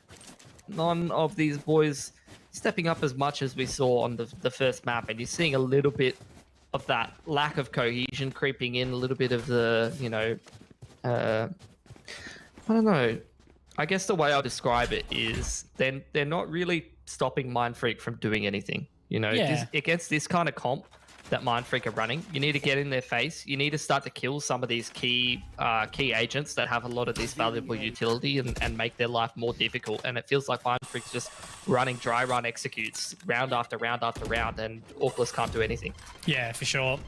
And, you know, changing up their pace in where they're prodding and, yeah, making it really, really challenging. But I guess, you know, for me, I'm liking this, what we're seeing for Mindfreak. You know, if we came into this game today and Auglis really sort of slapped them around or took it to 3 maps, we'd go, all right, starting to feel a bit worried for Mindfreak. You know, will they even make it through this section of the close qualifier? But this is a much more convincing result. You know, if they win this one, they'll be obviously slotting themselves into the next stage of the lower bracket and seeing who they'll be versing against next after we do see the, you know, upper bracket matches go in tomorrow. But now 5 versus 5, spike to be planted.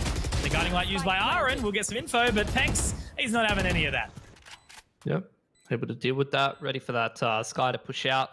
Spike's been down for a while, and these rotates really taking a long time. You can see Norson got this TP already locked down. The rest of the boys retaking through CT and Heaven. Nice trade there. Actually, a good kill for Kaseki.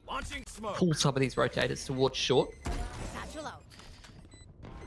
Gonna hold it now. Pex inside U-Haul position. We'll be able to take down one. Spots out Nameless, and it should be easy, but no. Cream's got something to say about it, but again, you know, it's that post-plant sort of setup right now. Ferg utilizing the molly, and he's going to dive straight on in as well. So unfortunately for Cream, nothing else to be done, and we move on into the last round of the half. Mindfreak so far ahead, but there was a save in the previous, so that means we should be seeing another cheeky little purchase come in for Auglis. And last-ditch effort, again, really sort of need this round. Otherwise, Mindfreak will start to roll them over. Problem is they're like losing the ult economy at this point. Like they've got what, Cypher and Cabbage's ults, and then they got one of the Hunter's Fury. But in the meanwhile, Mindfreak, they got Showstopper, Hunter's Fury, and Hellfire. It's like nightmare scenario, really. If Mindfreak get into a post plant, you're going to be in a rough state of affairs, that's for sure. All right, now here's those ultimates. Going to really make it tough there. Ferg dropping 2 with the orbital strike, and now the flashpoints to come out as well. Aaron will be able to use the cabbages immediately and does find one, but when you got a wild Pex sort of rubbing in your face, it can get a little bit scary. And now Xenix, unfortunately, has missed the shots of the Hunter's Fury there. Onto the other side, Ferg.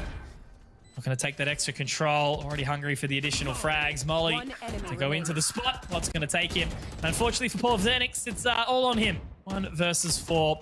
And yeah, look, Mindfreak, they've had a very dominant half, and I think they should be happy with this attacking side of Bind. Absolutely. Just rolling straight through their opponent. This is the kind of energy and momentum that I want to see them bring in against some of these other opponents, though. Like, if they go up against a wild card, they go up against a Peace or a team like that. I want to see them play with this same sort of momentum, same sort of fire. You know, the boys all fragging across the board. Everyone's trusting the process. There's no hesitation. There's no indecision. It's when Mindfreak are at their best. The strats are all working. Everyone's hitting their shots. Feels oppressive. Feels unbeatable. Yeah, no, for sure. And I think that's exactly the perfect way of explaining it, right? Like, if we can see this form against everyone else and, you know, not really shying away. Like, I think that happens in Oceania quite some time, you know, like you step up against a team that's a Titan, like an Order, or, you know, even formerly Mindfreak, Wildcard, Bliss, Peace, whoever you want to call it, and all of a sudden you can kind of just get a bit freaked out by the whole matter. You need to walk in there and be like, we're better, boys, even if you might not be. Alrighty. Bit of map control here for Auglis. Take it bathrooms, grabbing the orb. Trailblazer into hookah, confirms there's no one over there. All the bathrooms contests going the way of Mindfreak, just a double swing, not a care in the world, and that's going to put caution in that part of the map for Auglis, but they're itching for more. They're going to start walking back towards A after losing that bathroom control. And you see there's just complete reposition from Mindfreak. Now they're playing towards U-Haul and Light. Similar to Ascent, right? You know, this pistol, not really sure what they kind of want to do, playing very hesitant, wandering around. That's a good shot from Aaron. Straight through the old toxic screen. Now they walk into the showers. Will they find anything extra? Just on the other side. Quite happy to sit in that corner in the little cubby tucked on in. Now they'll try and find something, but Watt's getting real aggressive here on the swing. And that, oh my God, what? 30 seconds That's just mean. 3-on-2. Auglis trying to get this plant down, but Pex is just absolutely harassing them. Ferg swinging around the site as well. They're going to try and go for that TP. They are going to make it across towards that B side of the map, but here's the shock dart. Is it going to connect here for Scrawl? Because that could be the end of the round. Ooh, no, not quite. Now just the last two members. Good shot from Aaron. 1v1 in the end. So certainly a much better response from Auglis. However, it is going to be Scrawl keeping his composure, tapping away. So Mindfreak pick up 11, pick up the pistol round, and I think this could very well be almost the game. You know, they're going to likely find the next. Auglis, definitely they're approaching to the next couple of rounds. Wonder how they'll be. They're going to go for the force. I mean, can't really blame them at this point. They don't want to be playing for OT. They want to try to turn this game around, break that economy nice and early on before the loss post really builds up for either one of these teams, but kind of feels a little bit too far gone at this point. So, unfortunate. I guess, look, well done, though, from Auglis, you know, to get here. I think it's still really cool to see, you know, as we said, for me personally, first time casting, I think same for you. First time casting these guys, and, you know, well done to them for getting into this position. It's definitely tough to overcome all the teams in the open qualifiers, and, you know, it's even tougher to look down the barrel of a Mindfreak and try and take it through. And there were some good showings on Ascent, but, yeah, Bind is just real scary. Mindfreak, you know, have always been solid at this map. Absolutely. Oh, this hookah contest going the way of Pex with the judge, TP from Norson as well. That's just going to leave Auglis, unfortunately, in the wrong position. Other side of the map. Quick. What? Oh, is this a multi-frag from the man? The TP behind, he gets a lot of damage done, but that's where Scroll comes in from behind, and he just has the whole thing locked down. Beautiful use of the TPs. Mindfreak just staying completely on top of everything, and they're going to get themselves match point on the board. There it is. Going to be obviously forcing in again. Do or die. So, I don't know. I guess I could just sort of use this to just show that I'm happy with how Mindfreak have settled in. I really like this composition. It's, you know, real evidence of showing how people have approached this new, I guess, new meta with all the changes and everything like that. It's been super interesting, you know, playing and adapting to all the changes and understanding how each agent has been sort of nerfed or buffed accordingly, because it does feel like a kind of overall game nerf to a degree in a lot of elements, but then, you know, little gentle buffs here and there as well. So, you know, Mindfreak have clearly eased into that as they always kind of do. You know, they're certainly a team that welcomes change and development and agent selection changes, and I'm really liking seeing what different agents each respective player is picking up. Yep, definitely a lot of brains on this team, so if anyone's going to be able to figure out something that works, you'd be back in Mindfreak to do it. All right, Auglis, last round here. Not a whole lot of map control to speak of. They're waiting for some aggression out of Mindfreak. They're going to start jumping their way up short A. Norson is keeping tabs on it. Ferg trying to contest bathrooms, but he just gets absolutely clotheslined. So that's a great start for Auglis. A nice entry. Going to start pulling across all of the rotations for Mindfreak here. Scroll, the old collateral, oh yeah, on the way back in. Now into a 3-on-3, so Auglis still pretty decent chance, but now they've had to rotate over. Oh no. Pex, he's waiting. And look at the hesitancy. The different call. I guess Nameless is called that he's got some control, and it might be a little bit of an overstep on information. They're going to be running up short, and guess who's there? It's Scroll. Information on the recon dart. He is going to be, no, actually not moving into U-Haul either, so a lot of information should be gathered here. It's going to be clean up for Scroll. There's 2, and he's on for the ace as well. Will they give it to him? That's the question. Scroll looking to swing around, and he gets out the ghost, and he will be able to find it. That is a very, very happy way to close out the map. And the GG's in the chat. It's all coming out. And as I said, yeah, look, well done to Mindfreak. I guess they got to be happy with that one here. But at the same merit, well done from Auglis. Again, it's always an impressive opportunity to get into here and really show what you guys mean and what business. And all I can say is that even though we're seeing them go away in this leg of the competition, we can hope to welcome back into the next one. Yeah, hopefully they can make it through that open qualifier again. You know, a couple of the players showing some interesting stuff. Hopefully they can bring their full roster next time and actually give one of these better teams a bit of a crack. So, because particularly that second map didn't really felt like anything was cooking for them. But good showing from Mindfreak. Keen to see them continue to move through this bracket. And another kind of similar, you know, underdog game that we do have coming up next. You know, you do have Wildcard and Villains, which is a similar kind of storyline that you would paint to this one. So I'm eager to see what that will bring us. Yeah, absolutely. And obviously we'll break down that a little bit more. But as you mentioned, you know, some, you know, minor changes for Wildcard and obviously seeing, you know, Villains back in a bit of a new position. But we actually do have a cheeky little interview popping on in as well. So we'll be able to jump into that one in a second. Still seeing how this is actually going to work. I think we've got a webcam as well, do we, boys? Fantastic. All right. The man himself. What's going on, lads? Here he is, Fergie Ferg. How you doing, brother? I was a bit reluctant with the webcam. I haven't had a haircut in a few months, so you know. Mate, you've got that working from home look. I've been rocking it like for the last basically 2 weeks as well, doing the exact same thing. And I had to put like my normal clothes on again today, and I was like, man, I don't want to take my Ugg boots off, bro. Yeah, it's a bit like that, isn't it? Yeah. Well, look, man, we'll keep this relatively brief. I wanted to say, you know, that was a huge buy-in from you guys. It was really convincing. I like the new agent composition. For you personally, how's it felt slotting back in? You had a bit of a hiatus, but now you're back, baby. Yeah, look, it's been great coming back, but it's definitely I've understood that I'm lagging fairly far behind at the moment individually. So there's a lot of work for me to do in an individual capacity, but as a team, it's been really good. Really positive group of players who clearly have some really good talent and are very capable at playing it at the highest level.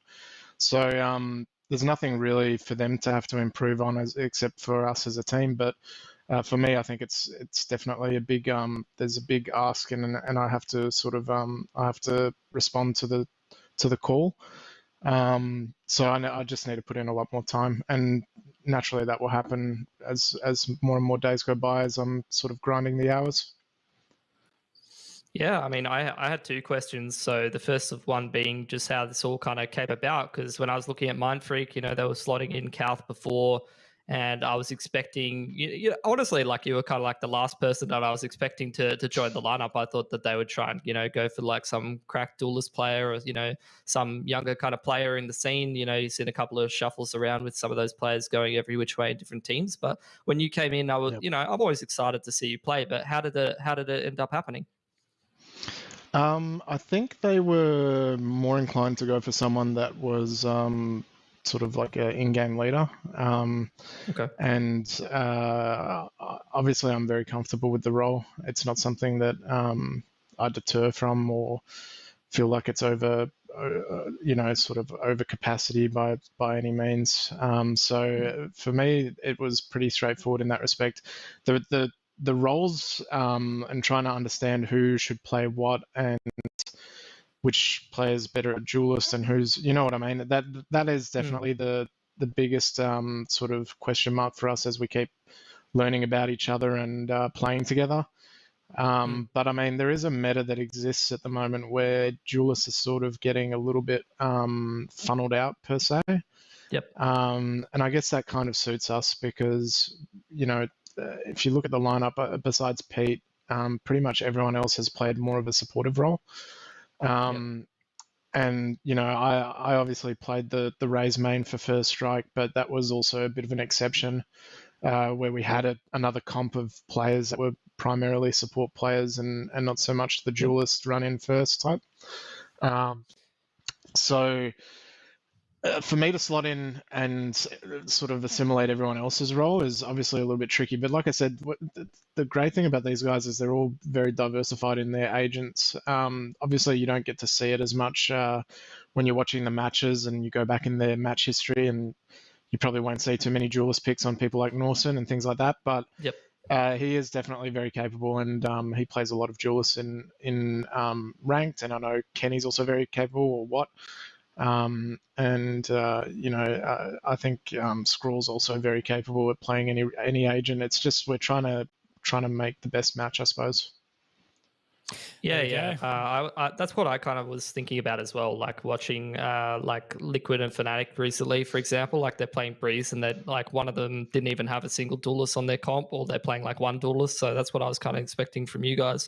The second question is just about like, what do you think your expectations are, and what's like the path to progression? Because I feel like the second spot in OCE is like wide open for someone to go overseas. So what do you think is like your path to try to make sure that you get that spot? Well, obviously, from an internal perspective, we've got a lot of work to do. I think we've clocked about a month together, but it just takes so much trial and error. It's sort of part of the game to really find out where we are and what we need to improve on. But honestly, day by day, it's been getting better. I know the game last night was a little bit tragic. We lost a lot of important rounds and couldn't win a pistol. It felt like we hadn't won a pistol in about 7 officials. So we finally won a pistol on bind, and then the scoreline sort of cemented itself. And I think that's kind of you know, it just goes to show like that they're areas that we need to work on. They're really important parts of the game. You know, if you can rack up 4 free rounds out of that, then it's 4 out of the 13 that makes a pretty big difference. So yeah, look, in terms of expectations, we're obviously gunning for that number 1, number 2 spot. I don't think anything's cemented in terms of number 2 at the moment. I do think Wildcard's obviously a serious contender, and I think Peace are obviously very competitive and also very good, so they're not to be discounted. So I think there's obviously a lot of competition between probably the 2nd to 5th, 6th place at the moment, and it's a little bit up in the air. So, but yeah, we're obviously aiming for that top 2. Now, fantastic. Well, look, great bunch of boys with you, Ferg, and obviously an even better IGL. So thanks for coming on, mate. It's a pleasure to have you back, and have a great night with the boys. Good to be back. Thank you. There we go. We've heard from the man, the myth, the legend, another fellow Perth gamer as well, and always great to poke Ferg's brain. He's got, you know, what we've spoken about, Mitch, a world of experience, and it's fantastic to have someone like him. You know, it's interesting as well to see like a team with already so much experience gain more experience as well. So, yeah, fantastic stuff.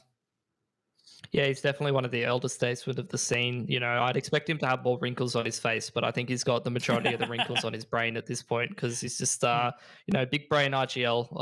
And I'm eager to see how this Mind Freak this Mind Freak team develops, because it's a bit of an interesting mix of players. So I'm eager to see what kind of a play style they actually end up adopting once they get a little bit more comfortable. Absolutely, and even them saying, you know, about how they might try some different roles, you know, maybe see Norson on that duelist or something like that. But we'll leave that for another time, guys, as we are going to take a short break, and we'll be moving back in with Villains versus Wildcard, our second best of 3 of the evening, in not too long. We'll see you guys very soon.